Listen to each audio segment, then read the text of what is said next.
ये है talks news network और आप देख रहे हैं पॉलिटॉक्स, राजनीति का कच्चा चिट्ठा। गहलोत पायलट प्रकरण बीत जाने के लगभग 5 महीने बाद मुख्यमंत्री अशोक गहलोत ने फिर बीजेपी पर बड़ा हमला बोलते हुए कहा कि राजस्थान में बीजेपी ने सरकार गिराने का खेल फिर से शुरू कर दिया है। दरअसल सीएम गहलोत ने सिरोही के शिवगंज में नवनिर्मित कांग्रेस भवन का वर्चुअल उद्घाटन किया था। इस दौरान कार्यकर्ताओं को संबोधित करते हुए मुख्यमंत्री गहलोत ने बीजेपी और केंद्रीय मंत्री अमित शाह पर जमकर निशाना साधा। अपने संबोधन में मुख्यमंत्री गहलोत ने कहा कि महाराष्ट्र और राजस्थान में एक बार फिर सरकार गिराने की चर्चाएं हैं।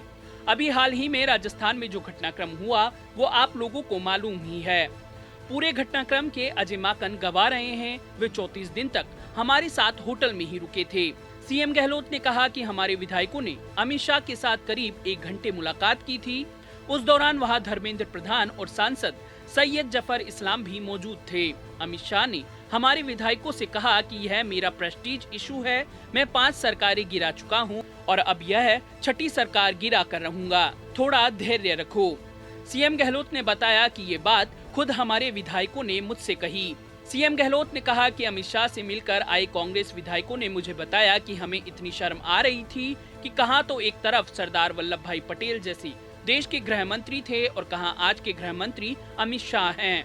मुख्यमंत्री गहलोत ने कहा कि वो तो अजय माकन, रणदीप सुरजेवाला, अविनाश पांडे यहां आकर बैठ गए और उन्होंने हमारे नेताओं को बर्खास्त करने का सही फैसला किया, तब जाकर कहीं सरकार बची। पूरे राजस्थान की जनता चाहती थी कि सरकार नहीं गिरनी चाहिए। सीएम गहलोत ने कहा कि लोग खुद हमारे विधायकों को फोन करके कहते थे चाहे 2 माह रुकना पड़े होटल में, चिंता न करें, लेकिन कांग्रेस सरकार नहीं गिरनी चाहिए।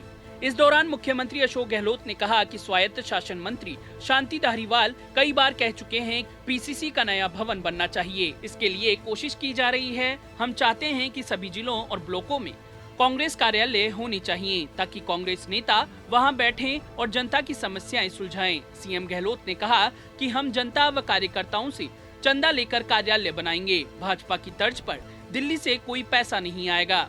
कांग्रेस कार्यालय के बहाने भाजपा पर हमला करते हुए सीएम गहलोत ने कहा कि भाजपा में कार्यालय के लिए दिल्ली से पैसे आते हैं। किसी को 50 लाख तो किसी को 1 करोड़ रुपए मिलते हैं। पीएम केयर्स फंड को लेकर भी सीएम गहलोत ने सवाल उठाए। सीएम गहलोत ने कहा कि इस फंड में कोई 100 करोड़ देता है तो कोई 500 करोड़ देता है। इस फंड के कोई हिसाब किताब की कोई ऑडिट नहीं होती। वही कांग्रेस को अगर कोई चंदा भी देता है तो भाजपा वाले उससे सवाल पूछ लेते हैं। इस देश में लोकतंत्र की रक्षा करना बहुत जरूरी है। दिल्ली में चल रहे किसानों के आंदोलन को लेकर मुख्यमंत्री गहलोत ने कहा कि इसको लेकर राष्ट्रपति ने 4 मुख्यमंत्रियों को मिलने का समय तक नहीं दिया। मैंने तो खुद 4-5 बार मिलने के लिए समय लिखवाया। अंत में मुझे अपनी बात ट्वीट के जरिए कहनी पड़ी। सीएम गहलोत ने कहा कि यदि मोदी की सरकार पहले ही किसानों की बात सुन लेती तो यह आंदोलन ही नहीं होता। पॉलिटॉक्स ब्यूरो, जयपुर। ये है टॉक्स न्यूज नेटवर्क और आप देख रहे हैं पॉलिटॉक्स, राजनीति का कच्चा चिट्ठा।